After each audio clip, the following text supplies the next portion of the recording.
Kochi ചെളിക്കവട്ടത്ത് carrier വാഹനത്തിൽ നിന്ന് ആഡംബര കാർ ഇറക്കുന്നതിനിടെയുണ്ടായ അപകടവുമായി ബന്ധപ്പെട്ട ചുമട്ടുതൊഴിലാളികളെ ആക്ഷേപിക്കുന്ന തരത്തിൽ വാർത്തകൾ പ്രചരിപ്പിക്കുന്നതിനെതിരെ ചുമട്ടുതൊഴിലാളി ക്ഷേമ ബോർഡ് രംഗത്ത്. അപകടത്തിന് കാരണക്കാരനായി പോലീസ് കണ്ടെത്തിയ അൻഷാദ് ചുമട്ടുതൊഴിലാളിയല്ലെന്ന് ചുമട്ടുതൊഴിലാളി ക്ഷേമ ബോർഡ് വ്യക്തമാക്കി. തൊഴിലാളികളെയും ബോർഡിനെയും അപഹസിക്കുന്ന വ്യാജ വാർത്തകൾ പ്രചരിപ്പിക്കുന്നവർക്കെതിരെ നിയമ നടപടി സ്വീകരിക്കുമെന്നും ചുമട്ടുതൊഴിലാളി ക്ഷേമ ബോർഡ് വ്യക്തമാക്കി. കഴിഞ്ഞ ഞായറാഴ്ചയായിരുന്നു കൊച്ചി ചളിക്കവട്ടത്ത് കാരിയർ വാഹനത്തിൽ നിന്ന് ആഡംബര കാർ യാർഡിലേക്ക് ഇറക്കുന്നതിനിടെ അപകടമുണ്ടായത്. നിയന്ത്രണം നഷ്ടപ്പെട്ട കാർ സമീപത്തുണ്ടായിരുന്ന കാർ ഷോറൂം ജീവനക്കാരനെ ഇടിച്ചു തെറിപ്പിക്കുകയും പിന്നീട് തൊട്ടടുത്തുള്ള ഗ്രാനൈറ്റ് കടയുടെ ഗേറ്റും വൈദ്യുത തൂണും തകർക്കുകയും ചെയ്തു. ഗുരുതര പരിക്കേറ്റ കാർ ഷോറൂം ജീവനക്കാരൻ റോഷൻ മരിച്ചു.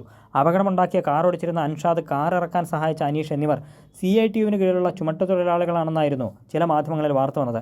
എന്നാൽ ഇത് വസ്തുതാവിരുദ്ധ പ്രചാരണമാണെന്ന് CITU നേതൃത്വം നേരത്തെ വ്യക്തമാക്കിയിരുന്നു. ഇതിന് പിന്നാലെയാണ് ചുമട്ടുതൊഴിലാളി ക്ഷേമ ബോർഡും ഇക്കാര്യത്തിൽ കൂടുതൽ വ്യക്തത വരുത്തിയിരിക്കുന്നത്. അപകടത്തിന് കാരണക്കാരനായി പോലീസ് കണ്ടെത്തിയ അൻഷാദ് ചുമട്ടുതൊഴിലാളിയല്ലെന്ന് ചുമട്ടുതൊഴിലാളി ക്ഷേമ ബോർഡ് അറിയിച്ചു.